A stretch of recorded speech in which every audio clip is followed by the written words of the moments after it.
Hi everyone, welcome to Appliance Advisors. I'm Francesco, joined by my co-host Dennis. Today we're going to dig into rebates, and specifically, should mail-in rebates be a part of your appliance buying decision? Really, it seems like these days, no matter what you're buying, and certainly with appliances, there's always some sort of promotion that involves mail-in rebates, or many times at least there is. How do you kind of decipher those? Are they worth it? Should they be a major part of your decision to purchase maybe one appliance versus another? How do you go about thinking about those? Really tough to answer it cleanly. Let's just take the first approach. I think rebates are great. If you're within the time frame, you got to read the fine print. You're within the time frame, and it's a relatively quick purchase. If you're looking at rebates as part of a bigger project, maybe you're doing a whole kitchen or multiple appliances, or building new construction or something like that. In those cases, absolutely no. I don't think rebates should be part of your decision. And I say that for two reasons. We hate rebates as much as the consumer does. It's a lot for our salespeople to have to manage. It's very misleading at times to the consumer, and you got to keep up on them, and they change them all the time. But they change them all the time with different dates for a reason. So we recently went back to the manufacturer. We said, hey, all of them, and said, we believe you're all good people. So why don't we do this with your rebate? Why don't you just front it to us, and we'll front it to the customer, and we'll do it immediately, but we'll just give it to the customer. Why make them have to mail all these things? And we could even give you their information if that's really what you need. I'm sure most customers say, fine, if I don't have to mail it in, but you're going to share my information like the rebate mail-in rebate does, I'll take the instant money. And most of them said, yeah, we can do it for 70%. 70 cents on the dollar. I said, wait a minute, 70 cents on the dollar. Why would that be? They said, well, because there's planned breakage. So rebates, why I say not to design your kitchen around it is designed to fail you 30% of the time at a minimum.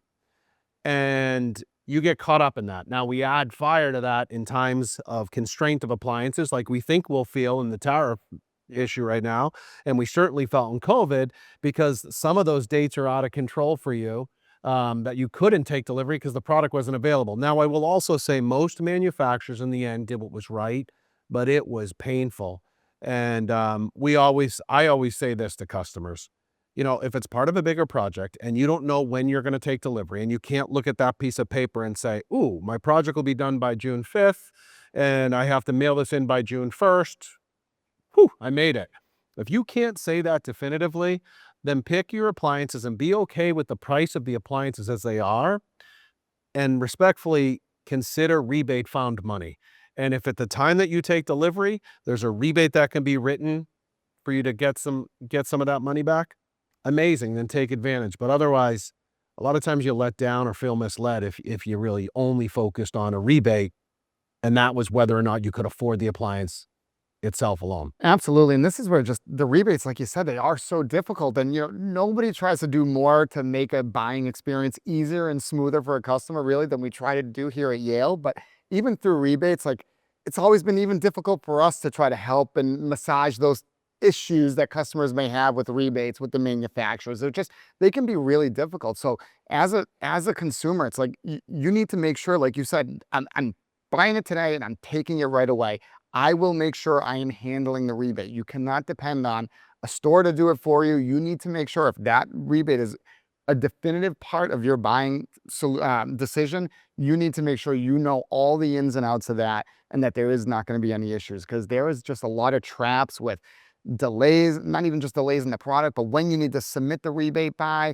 Sometimes you can submit it without the serial numbers, but you have 30 days to go. But there's so many different dates that can be confusing. And like you said, probably confusing on purpose, because they're really only expecting about 70% at most of those to kind of go through. And unfortunately, as the appliance retailer or the salesperson, it's not your money to give. These mail-in rebates are manufacturer's money. So you can't just go back to the appliance retailer and expect them to give you the money. It was never theirs to give in the first place. It wasn't their program. It's the manufacturer's program. So it puts everyone in a really tough spot, and everyone's kind of frustrated. Salesperson's frustrated that you're frustrated. Yeah. And you're frustrated, feeling probably somewhere cheated in there.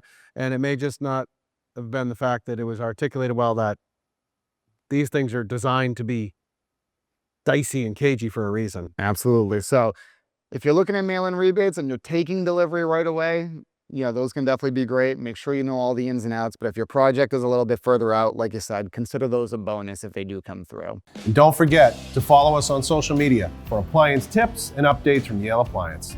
Your feedback is what shapes our series. Like what you saw? Give us a thumbs up, share it with your friends, and drop your thoughts in the comments below. We love hearing from you. Stay informed and inspired on all your appliance needs. This is Appliance Advisors signing off.